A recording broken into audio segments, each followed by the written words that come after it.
México es un país que convive con sus espectros. Nos reímos de la muerte, la adornamos con flores de cempasúchil, la convertimos en arte y la invocamos en el cine. El horror no es ajeno a nuestra cultura, es parte de nuestro ADN, de nuestras historias y de nuestra identidad. Pero el cine de horror en México no solo es un espejo de nuestros miedos, también es un reflejo de nuestras épocas. Es una criatura que ha mutado con la historia, alimentándose de nuestros temores más profundos y a su vez dejándonos su propia cicatriz. ¿Cómo ha cambiado México al cine de horror? ¿Y cómo el cine de horror ha cambiado a México? Desde las primeras apariciones fantasmales de La Llorona hasta los terrores urbanos del siglo XXI, el horror mexicano ha evolucionado junto a su pueblo.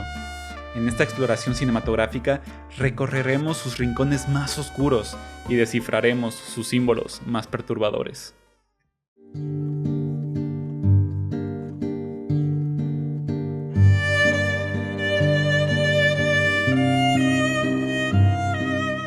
Antes de que existiera el cine, el horror ya vivía en las sombras de México.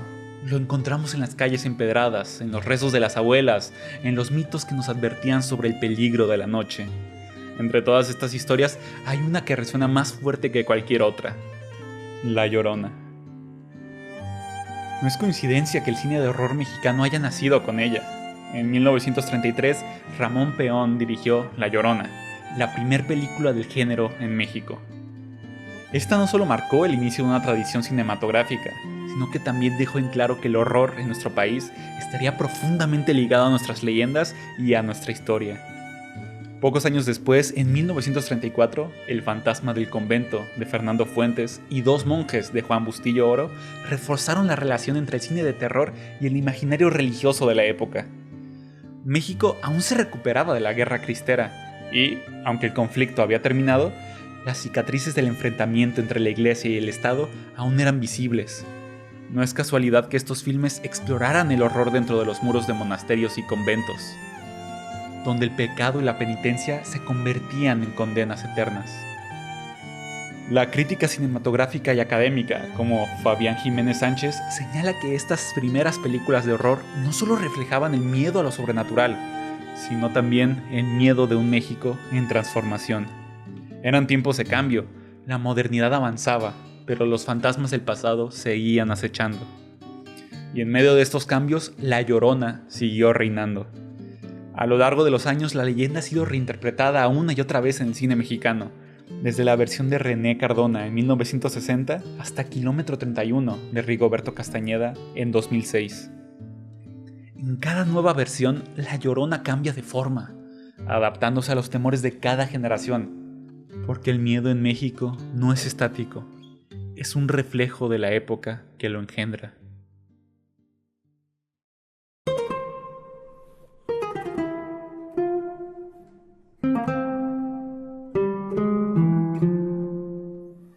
En la década de 1950, el cine de horror mexicano cambió para siempre. Las sombras de nuestros mitos comenzaron a adoptar nuevas formas. Ya no eran solo espíritus o condenas religiosas, ahora eran vampiros, brujas y criaturas monstruosas que acechaban en la oscuridad.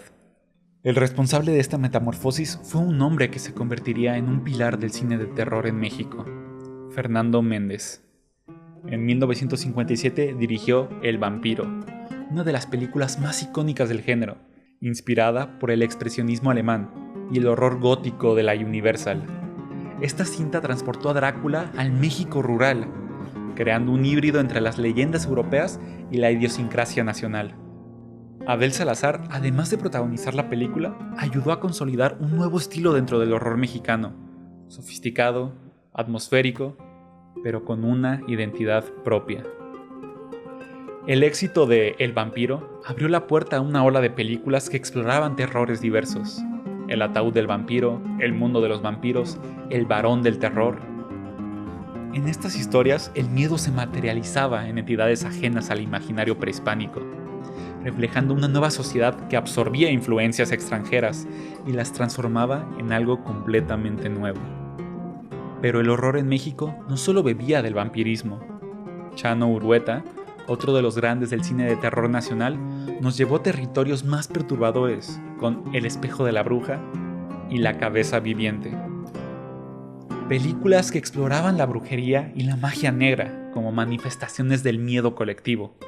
La figura de la bruja en el cine mexicano, a diferencia de la imagen europea de una anciana encorvada, adquirió un carácter más cercano a las leyendas indígenas y al temor ancestral hacia el poder del oculto. En estas películas, el horror no solo era un espectáculo visual, era una exploración de los miedos que aún acechaban a la sociedad mexicana: la muerte, la venganza, la maldición. En cada historia de vampiros y brujas se escondía una metáfora sobre una nación en transición, atrapada entre el pasado y el futuro. Si la época dorada del cine de horror mexicano sentó las bases del género, fueron sus autores quienes lo elevaron al arte.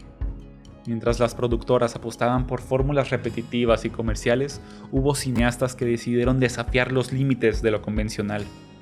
El primero de ellos fue Carlos Enrique Taboada. Sus películas no necesitaban monstruos espectaculares ni efectos llamativos para provocar miedo.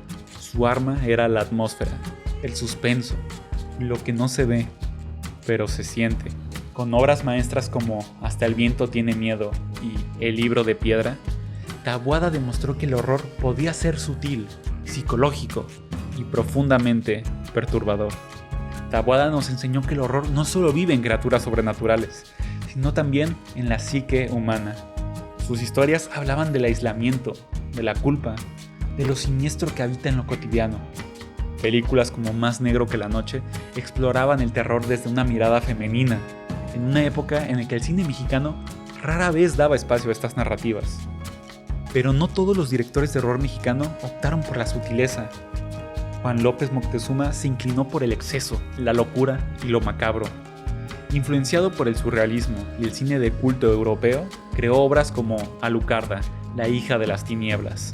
Una película que, con su imaginería blasfema y su violencia desatada, marcó un antes y un después en el género. Moctezuma rompió con la tradición y nos mostró un horror más experimental, más visceral. Sus películas reflejaban un México donde la represión social y religiosa aún pesaban sobre la juventud. En sus historias, las monjas se convertían en demonios y la fe se volvía una condena. Y luego, en los años 90, llegó el nombre que llevaría el horror mexicano al mundo entero: Guillermo del Toro. Con Cronos, redefinió el vampirismo desde una perspectiva completamente nueva. Ya no era el conde europeo en un castillo gótico, sino un anciano atrapado en un pacto con la inmortalidad. Del Toro tomó el horror clásico y lo transformó en una fábula sobre el tiempo, la corrupción y la fragilidad humana. Su cine no solo marcó el renacimiento del género en México, sino que abrió la puerta para que otros cineastas exploraran nuevas formas de miedo, alejándose de las fórmulas gastadas. El horror en México nunca ha sido estático. Ha mutado con los tiempos, ha cambiado de piel como una serpiente, adaptándose a los temores de cada generación. Lo que alguna vez fueron fantasmas y vampiros, hoy son sombras más tangibles: la violencia, la corrupción, el narcotráfico. En el siglo XXI, el cine de horror mexicano ha dado un giro radical. Ya no se trata solo de leyendas o espectros, sino del miedo que habita en nuestra realidad cotidiana. Kilómetro 31 de Rigoberto Castañeda modernizó la figura de La Llorona y la llevó a las calles y carreteras, mezclando lo sobrenatural con el thriller psicológico. El terror ya no solo es un ente que acecha en la noche, sino algo que podemos encontrar en cada esquina. Pero no todos los miedos contemporáneos son espectrales. En Somos lo que hay, Jorge Michel Grau nos sumerge en un horror crudo y realista: el canibalismo dentro de una familia marginada por la sociedad. Aquí, el verdadero monstruo no es una criatura sobrenatural, sino la desesperación, la pobreza y el abandono. El cine de horror se convierte en una metáfora social, una forma de exponer lo que muchos prefieren ignorar. El terror contemporáneo en México también se ha atrevido a explorar los miedos colectivos en nuestra sociedad. Belzebú, de Emilio Portes, mezcla el horror religioso con la violencia del narcotráfico, sugiriendo que los demonios más aterradores no vienen del infierno, sino de nuestra propia historia reciente. En estos nuevos relatos, el miedo ya no está en conventos olvidados ni en vampiros de la época dorada, ahora está en la corrupción, en la impunidad, en la brutalidad de un país que enfrenta crisis tras crisis. El cine de horror ha dejado de ser un simple entretenimiento para convertirse en una forma de denuncia, un reflejo del caos en el que vivimos.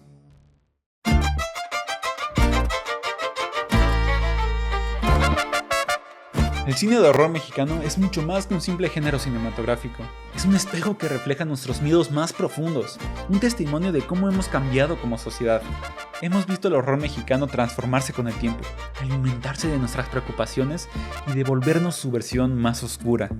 Lo que comenzó como una fascinación por lo sobrenatural se ha convertido en una herramienta para cuestionarnos a nosotros mismos, para enfrentar los demonios que creamos con cada generación. El miedo, después de todo, es un lenguaje universal.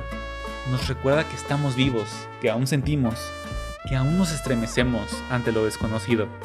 Y mientras haya historias que contar, el cine de horror mexicano seguirá acechando nuestras pesadillas, esperando en la sombra el momento de regresar.